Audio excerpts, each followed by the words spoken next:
Bismillahirrahmanirrahim. Assalamualaikum warahmatullahi wabarakatuh. Alhamdulillah wassalatu wassalamu ala Rasulillah wa ala alihi wa sahbihi wa mawalah wa la hawla wa la quwwata illa billahi wa ba'du. Alhamdulillah, segala puja dan puji hanya milik Allah Subhanahu wa ta'ala. Kita sudah sampai pada perkataan beliau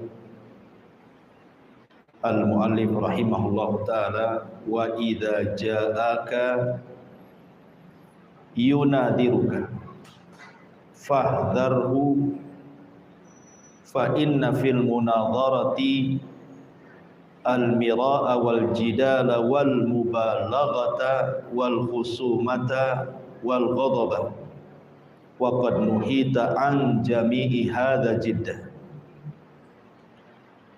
wa huwa yuzilu an tariqil haqqi wa lam yablughna an ahadin min fuqaha'ina wa ulama'ina annahu nadhara aw jadala aw khasama.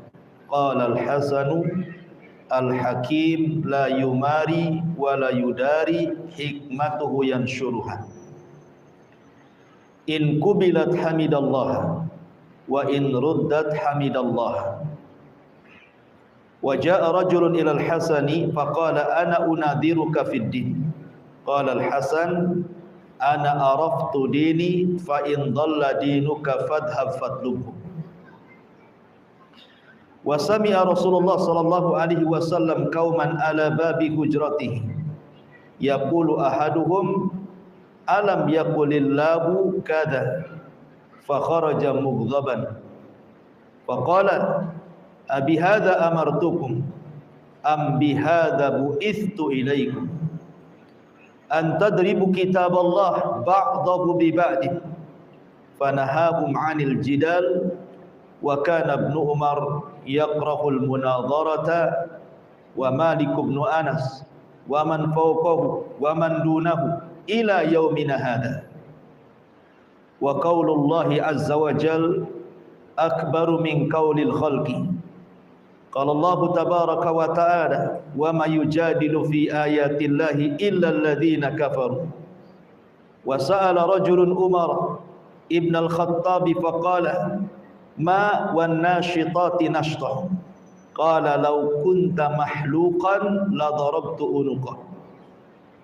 Wa qala an-nabiy sallallahu alaihi wasallam al-mu'min la yumari wa la ashfahu lil mumari yaumal qiyamati fada'ul mira'a bi qillati khairihi.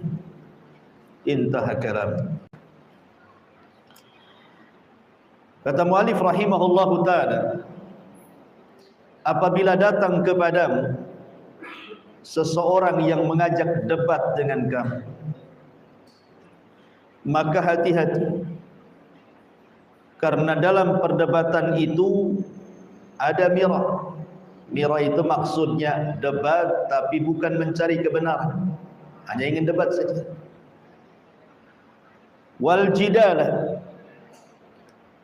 dan juga menghendaki jidal hanya untuk berargumen saja, kuat-kuat argumentasi. Wal mubalaghah, ataupun berlebihan. Wal khusumata, ataupun hendak mencari permusuhan. Wal ghadab, dan juga menimbulkan kemarahan. Dan sungguh engkau sudah dilarang dari perkara-perkara itu dengan sangat serius. Karena perdebatan yang seperti ini menghilangkan dari jalan yang benar, dan tidak sampai kepada kita satupun dari para ahli fikih dan ulama kita melakukan perdebatan atau berjidal seperti itu. Berkata Al-Hasan, maksudnya Hasan Al-Basri, pemimpin para tabi'in, orang yang bijaksana itu pasti tidak akan berdebat, maksudnya berdebat yang tidak untuk mencari kebenaran, hanya menang-menang. Tetapi orang yang bijak itu adalah orang yang menyebarkan kebijaksanaannya, hikmah-hikmahnya kepada manusia. Kalau diterima, alhamdulillah. Ditolak, alhamdulillah. Sampai ada seseorang datang kepada Hasan Al-Basri dan mengatakan, "Ana unadhiruka fid din." Saya siap berdebat dengan kamu dalam urusan agama ya imam. Maka Hasan Al-Basri mengatakan, "Saya tahu agama saya." Fa in dhalla, artinya kalau engkau tidak tahu agamamu, fadhhab fatlubhu, cari, enggak usah berdebat. Dan Nabi SAW pernah mendengar sebuah kaum berada di depan pintu rumahnya. Salah seorang mereka berkata, "Bukankah Allah sudah berfirman ini dan itu?" Maka Rasul keluar dan mengatakan, "Bukan ini aku memerintahkan kalian, dan bukan seperti ini aku diutus kepada kalian untuk mencanggahkan antara kitab Allah satu dengan yang lainnya." Maka Nabi SAW melarang mereka untuk berjidal, berdebat. Bahkan Ibnu Umar memakruhkan perdebatan. Begitu juga Imam Malik Ibn Anas, dan orang yang di atasnya dan orang yang di bawahnya sampai hari ini. Karena firman Allah Subhanahu wa taala itu jauh lebih besar dibandingkan perkataan makhluk. Dan Allah Subhanahu wa taala berfirman, "Wa may yujadilu fi ayatillahi illa alladziina kafaru." Dan tidaklah seseorang berdebat pada ayat-ayat Allah kecuali orang-orang kafir. Seseorang bertanya kepada Umar bin Khattab radhiyallahu anhu tentang makna ayat an-nasyitati nashta dalam surah An-Nazi'ah. Maka Umar mengatakan, "Lau kunta mahlukon," kalau engkau kepalamu botak, maksudnya ciri orang Khawarij, suka membotakkan kepala, "la darabtu unuq," sudah kupukul atau pukul leher, sudah kupenggal leher. Dan Nabi SAW bersabda, seorang mukmin tidak mungkin berdebat, dan saya tidak akan memberikan syafaat pada orang-orang yang suka berdebat pada hari kiamat. Maka manusia pun akan mendoakan kepada orang yang suka berdebat ini dengan sedikit kebaikan. Baik. Perkataan mu'alif rahimahullah ta'ala sini bicara tentang larangan al-mirah. Mirah itu artinya berdebat tetapi bukan untuk mencari kebenaran, hanya untuk menang-menangan. Inilah salah satu ujian bagi para thalabatul ilmu. Ujian para thalabatul ilmu itu di sini. Kalau ujian orang-orang awam dengan harta, mereka pikir itulah jalan kebahagiaan dengan harta. Makanya mereka tidak ada hari kecuali otaknya duit saja. Pagi duit, siang duit, malam duit. Itu ujian orang-orang awam. Atau mungkin jabatan, kepemimpinan dan begitu seterusnya. Tapi ujian para thalabatul ilmi, dikiranya bahagia itu kalau sudah bisa mendebat orang menang, kemudian bangga, merasa dirinya paling pandai dibandingkan yang lain. Makanya dalam Islam itu, agama ini dipelajari bukan untuk diperdebatkan. Agama ini dipelajari untuk diamalkan dan mendekatkan diri kita kepada Allah Azza wa Jalla. Makanya Syekh Shalih Fauzan hafizahullah ta'ala mengatakan, salah satu musibah adanya internet pada hari ini, adanya handphone pada hari ini, adanya alat komunikasi pada hari ini yang jauh lebih canggih dibandingkan zaman dulu. Muncullah orang-orang yang jahil, tidak punya agama, mulai memperdebatkan soal agama di medsos. Kita tidak tahu siapa orang ini. Dia hanya komen saja. Apakah dia orang alim ke orang jahil? Apakah dia orang Islam ke orang kafir? Namanya di medsos, kita tidak tahu. Kadang-kadang juga gambarnya bukan gambar dia. Kadang-kadang asal letak saja kan gitu. Sehingga tidak tahu yang bicara siapa. Tetapi dia bisa berdebat dalam urusan agama dengan kejahilan kan. Dan ini membahayakan. Beda di zaman dulu. Kalau orang dulu itu tidak tahu, datang kepada orang alim bertanya, kemudian diamalkan. Tapi zaman sekarang kalau tidak tahu diperdebatkan.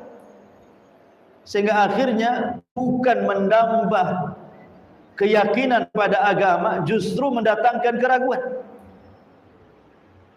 Dari sini ma'asyiral muslimin, kata beliau, disinilah bentuk bahayanya medsos itu.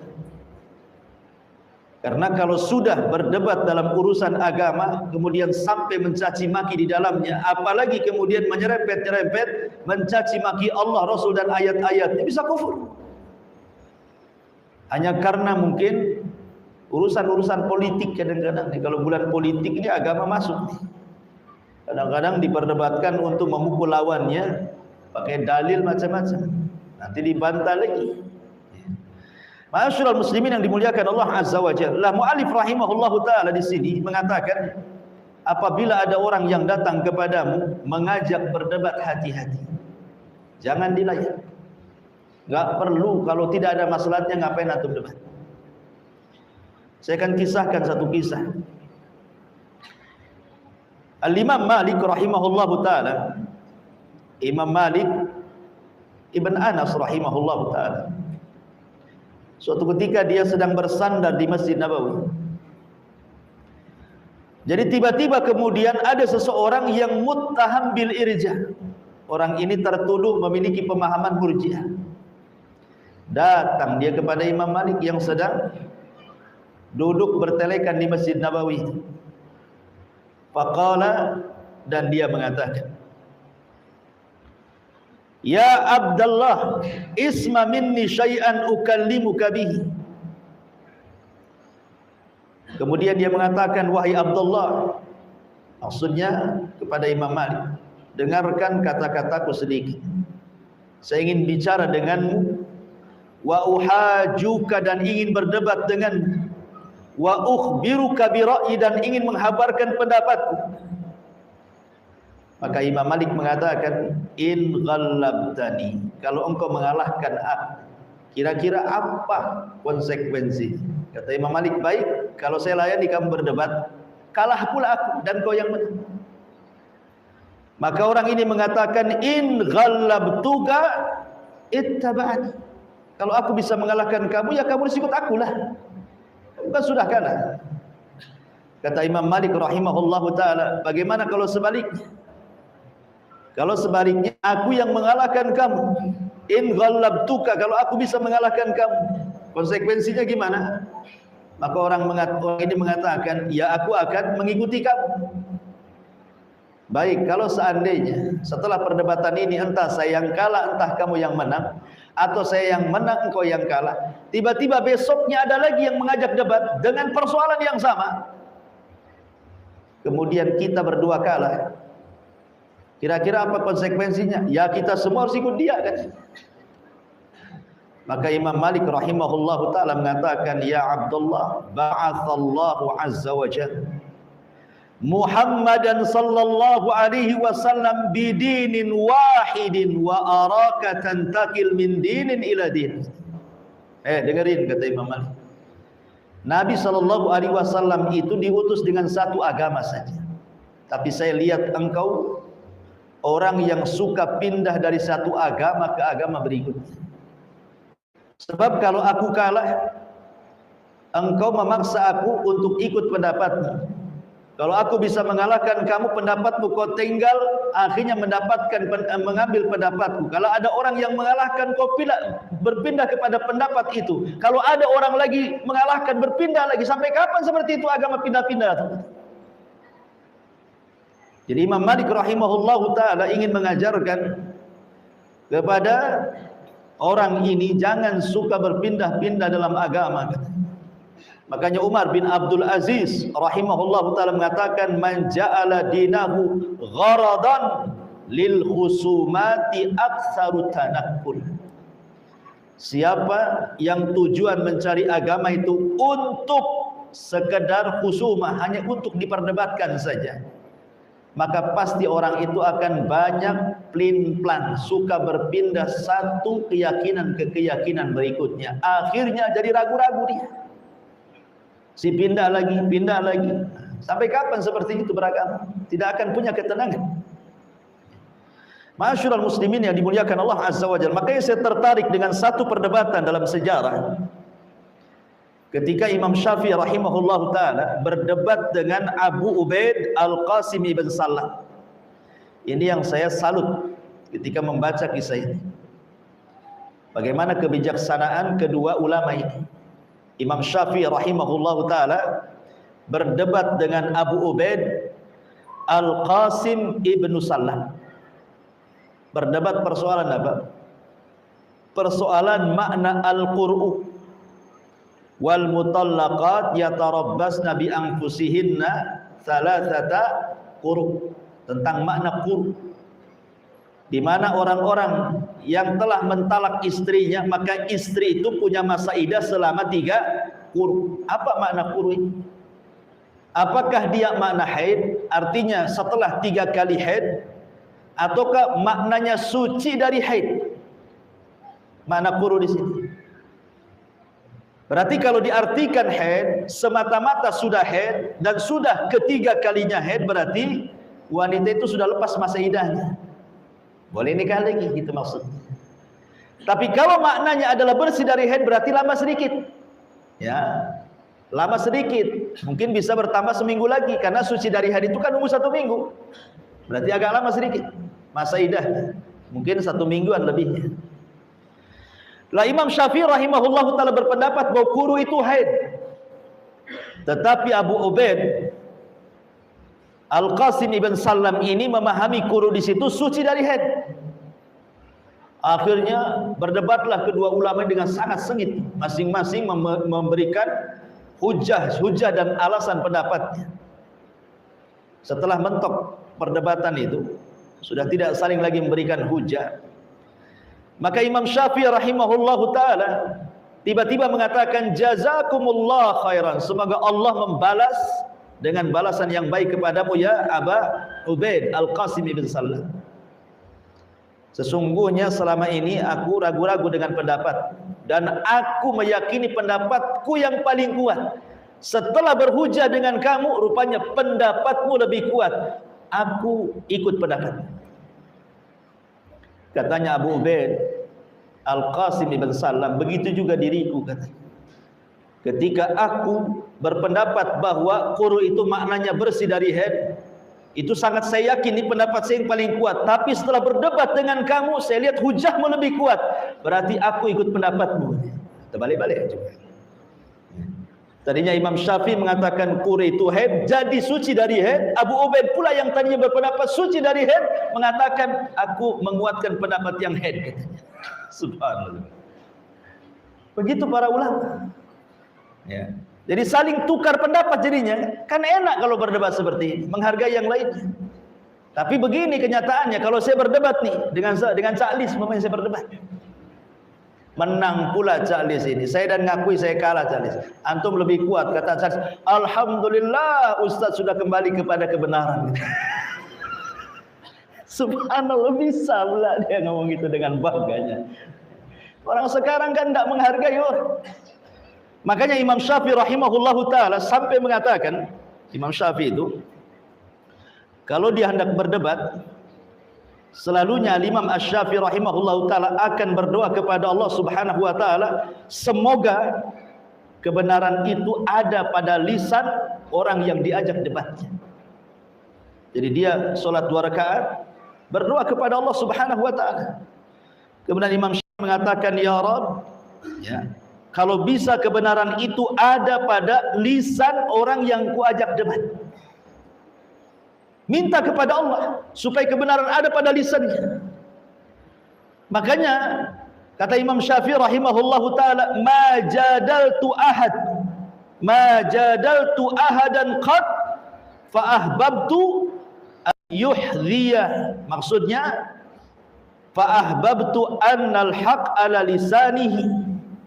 Aku tidak pernah mendebat seorang pun kecuali aku sangat menginginkan kebenaran itu ada pada lisannya. Karena tujuan Imam Syafi'i berdebat itu untuk mencari faedah dari lawan debatnya, bukan untuk mengalahkannya. Boleh jadi saat berdialog itu ada pengetahuan yang kita tidak tahu, dia pula tahu. Jadi dapat faedah jadinya kan debat ini. Makanya seseorang itu kalau ingin berdebat dengan para ulama, dengan para talabatul ilmi gitu, maka berdebatlah sesuatu yang antum ada faedah di dalamnya. Jadi yang tidak tahu jadi tahu. Makanya Imam Syafi'i mengatakan, aku berdebat itu tidak pernah terkalahkan kecuali berdebat dengan orang jahil, katanya. Kata Imam Syafi'i, aku kalau berdebat dengan orang alim, aku tidak pernah dikalahkan.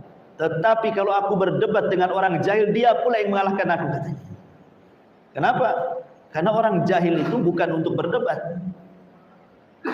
Dia untuk hanya sekadar memenang-menangkan pendapatnya dengan kesombongannya. Hanya memanas-manasi saja kan gitu. Dia ngeyel bahasa kitanya. Sudah jelas salah itu masih ngeyel. Jadi apa faedahnya? Tinggalkan sajalah. Kalau memang tidak ada faedah dalam berdebat, buat apa?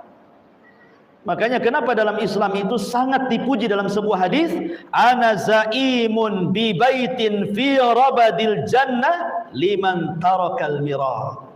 Aku akan menjamin rumah di tepian sorga bagi seseorang yang meninggalkan perdebatan. Kata Nabi, wa in kana muhiqqa, walaupun dia di pihak yang benar. Apalagi di pihak yang salah kan itu. Di pihak yang benar saja lebih ditinggalkan kalau tidak ada manfaatnya. Dan miro itu sekali lagi bahasa Arab adalah dia berdebat hanya untuk mencari menang-menangan, bukan mencari kebenaran. Itu dalam bahasa Arab disebut miro namanya. Nah, kalau perdebatannya tujuannya untuk itu, sebaiknya antum jangan selesaikan, tinggalkan saja orang kayak gitu. Kenapa? Kata Syekh Shalih Fauzan hafizahullah taala, karena biasanya orang yang menang ataupun yang kalah sama-sama tidak ada faedahnya. Yang menang lama-lama dia akan meremehkan orang. Kita lihat orang-orang yang suka berdebat ke sana kemari, menantang orang, debat dengan saya. Lama-lama ucapnya apa? Nampak kibernya, sombongnya kan. Direndahkan yang lain. Aku sudah berdebat dengan dia, ternyata dia tidak ada ilmu, katanya. Mudahnya dia ngomong gitu. Mudahnya kayak gitu. Ternyata ilmunya kecil. Sekolah tinggi-tinggi, doktor pula. Ternyata nggak ada ilmunya. Mulai dia merendahkan. Boleh jadi yang diperdebatkan itu persoalan itu. Tidak semua urusan agama diperdebatkan kan. Boleh jadi mungkin dalam urusan ini dia kurang persiapan. Karena tidak semua persoalan diperdebatkan kan. Mau berapa minggu, berapa tahun urusan agama ini banyak. Tapi karena sudah saling berdebat, akhirnya dia akan sombong, meremehkan orang ujung-ujungnya. Makanya dihindari, kalau bisa jangan. Dihindari. Apalagi kalau umpamanya sampai suudzon kepada orang. Seperti tadi umpamanya suudzon kan. Alhamdulillah Abu Mer sudah kembali kepada kebenaran. Berarti sebelumnya dia ada kesesatan. Sebelumnya dia sesat, berarti kembali kebenaran kan? Ya Allah, antum menuduh orang sesat jadinya. Lah itulah di situ menunjukkan bahayanya perdebatan dalam agama ini kalau tidak ada faedahnya. Lah di sini para ulama sampai mengatakan di antara bahaya-bahaya debat itu sampai juga disebutkan, pertama, al-jidalu sababu raf'il barakati wa dhihabul khairi. Debat ini menyebabkan terangkat berkah dan hilangnya kebaikan. Dulu Nabi SAW itu didatangi malaikat Jibril memberitahu tentang malam dan tanggal Lailatul Qadar. Sudah jelas malamnya, tanggalnya, karena Allah sudah memberitahu lewat Jibril. Senang Nabi. Tiba-tiba ketika Rasul saking senangnya ingin memberitahu para sahabat tentang malam dan tanggal Lailatul Qadar, rupanya di tengah jalan dilupakan karena ada orang yang berdebat. Ada orang yang bertengkar di tengah jalan itu. Maka Rasul kemudian sibuk meleraikan dua orang yang bertengkar itu. Ketika sudah lerai, sudah selesai, sudah bisa didamaikan, kemudian Rasul dilupakan untuk menyampaikan malam dan tanggal Lailatul Qadar, langsung balik dia. Coba bayangkan. Kalau seandainya Rasul tidak berhenti meleraikan orang yang berdebat, tentu kita tahu malam apa Lailatul Qadar, tanggal berapa kan? Tapi kemudian Allah membuat lupa. Gara-gara Nabi SAW meleraikan orang yang berdebat. Kata Nabi, kharajtu li ukhbirakum bi lailatil qadri fatalaha fulanun wa fulan farufi'at wa asa an yakuna khairan lakum faltamisuha fit tasi'ati was sabi'ati wal khamisati, kata Rasul. Sebenarnya aku keluar itu hendak ngasih kabar kapan dan tanggal Lailatul Qadar itu. Tiba-tiba ada dua orang yang berdebat, berselisih, kudamaikan keduanya. akhirnya berkah itu diangkat oleh Allah. Ya, saya sih hanya berharap mudah-mudahan ini kebaikan bagi kalian. Kalau begitulah carilah Lailatul Qadar di malam ke-Tasi', ke-29 atau Sabi 27 atau Khamis 25 kata Rasulullah dalam riwayat, iltamisuha fi ashril awakhir min Ramadan. Carilah di akhir-akhir bulan Ramadan, artinya 10 akhir Ramadan. Bisa 21, 23, 25, 27, 29, wallahu a'lam. Sebab gara-gara perdebatan hilang pula berkah itu. Akhirnya kita disibukkan mencari Lailatul Qadar kan? Mencari Lailatul Qadar, entah 21 sudah sibuk, 21. 22 lebay, dah mulai tidak mau solat. Ya. Padahal kita tidak tahu Lailatul Qadar itu tanggal 21-nya atau 22-nya. Ya kan? Apalagi kalau perselisihan pemerintah dengan ormas beda. Yang satu malam ganjil menurut dia, menurut pemerintah malam genap. Menurut pemerintah malam ganjil, menurut ormas ini malam genap. Akhirnya kan setiap malam Lailatul Qadar jadi kan gitu ya. Karena semua dianggap ganjil akhirnya. Coba kalau Nabi SAW ketika itu tidak dihalangi dengan orang yang berdebat, kan tentu enak, tanggal sekian selesai. Tapi karena sudah diangkat dan itu mudah-mudahan sebuah kebaikan kata Rasul, maka inilah diantara sebab diangkatnya berkah dan hilangnya kebaikan adalah sababuhul jidal, karena perdebatan. Yang kedua, al-jidalu yufsidul ibadata aw yakad an yufsidah. Debat itu bisa merusak ibadah atau boleh jadi hampir-hampir merusak ibadah. Di dalam Al-Quran surah Al-Hajj Allah mengatakan, Al-Hajju ashhurum ma'lumah, faman faradha fihinnal hajja fala rafasa wala fusuqa wala jidala fil hajji wa ma taf'alu min khairin ya'lamhu Allah wa tazawwadu fa inna khairaz zadi taqwa wattaquni ya ulil albab. Haji itu memiliki bulan-bulan yang sudah jelas. Maksudnya bulan haji itu dimulai dari Dzulqa'dah, Dzulhijjah, Muharram, itu disebut ashhur haji namanya, 3 bulan, Dzulqa'dah, Dzulhijjah, Muharram. Maka barang siapa yang diwajibkan kepada mereka haji, jangan rafas, mengeluarkan kata-kata yang lancang. Wala fusuk, jangan pula melakukan hal-hal maksiat. Wala jidal, dan tidak boleh jidal saat haji.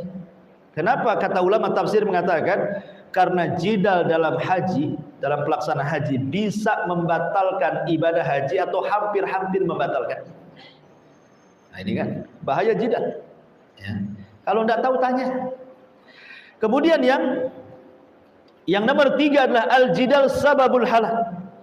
Jidal itu disebabkan atau menyebabkan kehancuran. Kata Nabi SAW, fa innama ahlaka man qablakum bi kathrati su'alihim wa ikhtilafihim ala anbiya'ihim. Hancurnya umat sebelum kalian itu karena terlampau banyak soal dan juga banyak menyelisih nabi-nabi mereka. Seperti apa? Jidalnya Bani Israel soal sapi betina yang diperintahkan Musa untuk disembelih untuk menyingkap sebuah pembunuhan kan? Kata Musa, Allah perintahkan sembelih Baqarah. Tanya lagi, Baqarahnya kayak apa? Dijelasin Baqarahnya dia enggak tua enggak muda. Tanya lagi macam mana warnanya. Dijelasin warnanya kuning pekat, enggak ada kuning yang lain. Kalau orang lihat senang. Tanya lagi, kami masih ragu-ragu, masih samar itu. Tolong lebih jelas lagi gitu. Apakah Baqarahnya itu sudah dipekerjakan atau belum dipekerjakan? Macam-macam. Akhirnya hampir-hampir mereka tidak bisa melakukannya. Hampir-hampir hancur mereka. Sebab kalau mereka tidak bisa melakukan azab, itu masalahnya. Hampir-hampir mereka diazab. Kalau bukan karena mereka mengatakan wa inna insyaallahu la muhtadun, kalimat insyaallah itulah yang menolong mereka. Akhirnya mereka bisa melaksanakan dengan sangat payah, susah ya. Ini juga yang ketiga. Yang keempat, al-jidal min asbab dukhulin nar. Bahwa jidal itu sebab orang bisa masuk ke dalam neraka berdasarkan hadis, man talabal ilma liyujariya bihil ulama au yumariya bihi sufaha wa yasrifu bihi wujuhan nas ilaihi adkhalahu Allahun nar. Siapa yang mencari ilmu hanya untuk mendebat para ulama, atau untuk membodoh-bodohkan orang-orang jahil, atau supaya manusia memandang dia bahwa dia ahli debat, maka siap-siap Allah masukkan dia ke neraka. Naudzubillah. Kemudian juga al-jidal itu sabab hurmanil ilmi, sebab diharamkan ilmu padanya. Berkata Yunus, dia mengatakan, Maimun menulis kepadaku sebuah surat, maksudnya Maimun ibn Mihran, Imam A'mash, kepada Yunus ini. Kemudian dalam surat itu dia katakan, iyyaka wal khusumata wal jidala fiddin. Hati-hati, engkau jangan suka debat dalam agama. Wala tujadilanna aliman wala jahilan. Jangan mendebat orang alim ataupun orang jahil, katanya. Ammal alim fa innahu yahzan anka ilmu wala yubali ma sana'ta. Wa ammal jahil fa innahu yahsha bi sadrika wala yuti'a. Kata beliau, kalau engkau sampai mendebat orang alim, maka orang alim akan sedih, sehingga dia malas untuk memberikan ilmunya kepada, sehingga diharamkan ilmu pada. Adapun orang jahil juga sama, akhirnya keras hatinya, merasa kalah ataupun menang dalam debatnya, sehingga meremehkan dirimu, akhirnya tidak akan mengikuti kamu lagi nantinya. Nah, bayangkan ini, ulama memberikan nasihat, debat itu bisa mengharamkan ilmu pada kita. Kemudian juga al-jidal min khawarimil muru'ah, termasuk keburukan akhlak seseorang. Kata Dhunnun, Yunus ibn Matta, dia mengatakan, salasatun min a'malil kayasati tarkul mira wal jidala fiddin. 3 alamat dari kecerdasan orang beramal itu adalah ketika dia bisa meninggalkan perdebatan dan jidal. Artinya sebuah alamat kebodohan itu ketika dia suka berdebat. Karena hidupnya, ikhwan, kalau berdebat itu pasti dihinggapi dengan dendam, dengan marah gitu ya. Kalau kalah malu, kalau menang merasa tinggi hati gitu ya kan. Itu kan bahaya. Kalah menang sama-sama bahaya. Makanya kemudian jidal ini bisa menghilangkan khawarimul muru'ah. Termasuk jidal ini yunafil uhuwah al-imaniyah, bisa meniadakan persaudaraan. Akhirnya jadi dendam yang kalah, yang menang jadi meremehkan. Hilanglah persaudaraan di antara kaum muslimin. Termasuk jidal ini yurithul adawata wal baghdha, bisa mewariskan permusuhan dan juga dendam di antara kaum muslimin. Al-Imam Nawawi mengatakan, ma ra'aitu syai'an adhabu lid-dini wala anqas lil muru'ati wala adya lil ladzati wala athqalu lil qalbi minal khusumati. Lihat perkataan Imam Nawawi, aku tidak pernah melihat sesuatu yang lebih mudah menghilangkan agama orang, yang lebih mudah menghilangkan akhlak manusia, yang lebih menghilangkan kelezatan belajar, yang lebih memberatkan kepada hati sehingga hati banyak masalah, kecuali perdebatan gitu. Kenapa? Kalau orang sibuk berdebat, sibuk belajar dia, asik, yang diurus debat saja kemana-mana, lupa dia belajar kepada bab-bab yang lainnya kan. Nah, itulah kata Imam Nawawi rahimahullahu ta'ala. Ya, ini nasihat yang bagus sekali. Bahkan berkata Abdullah ibn Husain ibn Ali radhiyallahu anhu, al-mira'u ra'idul ghadabi fa akhzallahu aqlan ya'tika bil ghadabi. Jadi orang yang suka berdebat itu akan mengantarkan kepada emosi, maka Allah balas, akalnya akan penuh dengan kemarahan. Sementara Rasul mengatakan la taghdab la taghdab la taghdab, jangan marah, jangan marah, jangan marah. Sedikit sekali orang yang berdebat itu tidak marah. Jarang orang berdebat itu, jarang kita melihat dia tenang, slow, enggak. Walaupun nampaknya dia baik-baik ketika debat, jadi garang jadinya. Ya, nampak tuh kegarangannya. Makanya kenapa kemudian para ulama salaf itu menghindar dari perkara-perkara seperti ini. Ketika di zaman Umar bin Khattab ada 2 orang yang berjidal di Masjid Nabawi, dilempar sama kerikil dan mengatakan, "Hei, kau tidak mendengar sabda Nabi SAW," katanya, bahwa Allah Subhanahu wa taala berfirman, "La tarfa'u aswatakum fawqa sautin Nabi." Jangan kau angkat suaramu di atas suara Nabi. Ini masjid Nabi, keluar kamu, katanya Umar bin Khattab. Ketika ada orang dari Syam datang ke kota Madinah mengacau, menabrak-nabrakan ayat satu dengan yang lainnya di pasar-pasar kaum muslimin. Kedengaran sama Umar, dipanggil, ngapain kau berdebat dengan orang pasar? Berdebat dengan saya, katanya. Apa syubhatmu? Akhirnya dia mengatakan syubhatku ini. Dijawab sama Umar bin Khattab. Sudah jelas, sudah wahai Amirul Mukminin. Ada lagi? Enggak ada. Kalau ada lagi, ambilkan tongkat, katanya. Kalau ada lagi saya akan pukul kepalamu. Biar keluar syubhatmu. Umar bin Khattab radhiyallahu anhu, ya. Makanya ma'asyiral muslimin yang dimuliakan Allah Azza wa Jalla, di sini muallif rahimahullahu taala mengatakan kalau ada orang yang datang kepadamu untuk mengajak debat, sebaiknya hindari. Kenapa? Karena biasanya perdebatan itu orang yang ngajak debat terkadang bukan ingin mencari kebenaran. Itu masalahnya. Kalau ingin mencari kebenaran pasti ikhlas dia debatnya. Gak apa-apa kita berdebat dengan orang-orang yang ikhlas, yang mencari kebenaran. Jangan-jangan kita dapat manfaat dari dia. Tapi umumnya tidak seperti itu. Umumnya orang berdebat itu ingin menang-menangan. Kalau dia menang, bangga dia. Bahkan kemudian meremehkan yang lainnya, na'udzubillah. Makanya kata Hasan Al-Basri, tugas kita ini seorang yang bijaksana, cukup berdakwah, sebarkan kebaikan di tengah-tengah manusia. Kalau diterima, alhamdulillah. Tidak diterima, ya sudah. Selesai tugas kita ini. Makanya ketika ada seseorang datang kepada Hasan Al-Basri, kata Imam Barbari di sini, dan menantang, saya siap melayani kamu untuk berdebat, katanya. Hasan Al-Basri, padahal dia pemimpin tabi'in. Dia mengatakan, saya sudah tahu agamaku, tidak perlu berdebat lagi saya. Kalau kamu memang hilang agamamu, carilah, tidak usah berdebat. Kalau agamaku sudah tahu, nggak perlu debat saya. Biasa orang debat itu karena merasa ragu-ragu dengan agamanya, kan itu. Saya sudah yakin dengan agama saya, ngapain berdebat lagi? Kalau agamamu merasa tidak yakin, cari di luar sana. Nggak mau debat, diusir sama Hasan Al-Basri. Ya. Bahkan Nabi SAW, kata Imam Barbahari, pernah mendengar ada orang-orang ramai bising di depan rumahnya, ada apa?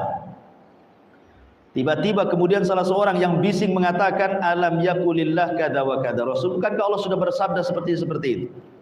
Ada yang mengatakan ini kisahnya Dzul Khuwaisirah, orang Khawarij yang mengatakan kepada Rasul, i'dil, adil wahai Muhammad, katanya, saat membagi ghanimah perang Hunain.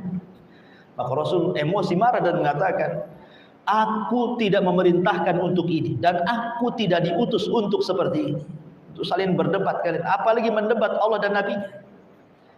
Makanya di dalam hadis Nabi SAW, sampai Nabi SAW mengatakan dari Abi Umamah radhiyallahu an, ma dhalla qaumun ba'da hudan kanu alaihi illa utul jadal. Tidaklah sebuah kaum tersesat setelah mereka dapat petunjuk, kecuali karenakan berdebat. Coba bayangkan, setelah dapat petunjuk berdebat, akhirnya sesat, terkena syubhat. Maka kemudian Nabi SAW membacakan ayat, wa qalu alihatuna khairun amhu ma darabuhu laka illa jadalan bal hum qaumun khasimun. Dan mereka berkata, manakah yang lebih baik, Tuhan kami atau Tuhan India, maksudnya Isa? Mereka tidak memberikan perumpamaan itu kepadamu melainkan dengan maksud membantah-bantah saja. Sebenarnya mereka adalah kaum yang suka bertengkar, bukan untuk mencari kebaikan. Tapi kalau ada masalah besar dalam perdebatan, debat nggak apa-apa. Seperti apa? Ibnu Abbas minta izin sama Ali, ya Ali, izinkan aku akan temui orang-orang Khawarij itu. Aku akan debat dengan mereka. Ya, karena orang Khawarij batil. Ibnu Abbas minta izin sama Ali. Kata Ali, jangan, nanti aku takut kemaslahatan, keselamatan dirimu. Kata Ibnu Abbas, nggak apa-apa. Saya akan menyampaikan, diterima. Alhamdulillah, ditolak juga nggak apa-apa. Dan saya yakin mereka tidak akan membunuhmu, katanya. Maka Ibnu Abbas datang, mulai mendebat. Ada apa kalian ini? Kenapa kalian keluar dari tentara Ali? Mulai mereka mengatakan 1, 2, 3 sampai berapa poin. Oh, kalau begitu, bagaimana kalau ku jawab, katanya. Kemudian Ibnu Abbas memberi 1, 2, 3 jawabannya. Akhirnya separuh lebih dari Khawarij taubat, kembali kepada pasukan Ali. Nah, ini kalau perdebatan seperti ini kan senang nih. Habis debat, tobat kan itu. Ini habis debat kalah, nggak mau tobat. Nah, besok kita debat lagi. Kalau ini kalah, besok kita debat lagi. Gitu. Debat lagi kalah, besok kita debat lagi. Sampai kapan kayak gitu? Jadi ma'asyiral muslimin yang dimuliakan Allah Azza wa Jalla, maka kata Rasulullah, aku tidak diperintahkan untuk itu dan aku tidak diutus untuk itu juga. Ma'asyiral muslimin, bahkan Ibnu Umar, kata Imam Barbahari, yakrahul munadharah, sangat membenci perdebatan. Bahkan Imam Malik ibn Anas, begitu juga orang yang di atasnya atau yang di bawahnya pun sama. Bahkan Imam Malik pernah mengusir orang yang bertanya tentang istiwa Allah, kan enggak ada faedahnya. Kata Imam Malik, ma'araka illa mubtadi, aku tidak lihat kecuali ku ahli bid'ah, keluar dari sini. Ada faedahnya. Ya. Kemudian kata Imam Malik, kata Imam Barbahari, kenapa para ulama itu memakruhkan berdebat? Karena qaulullahi azza wa jal akbaru min qaulil khalqi.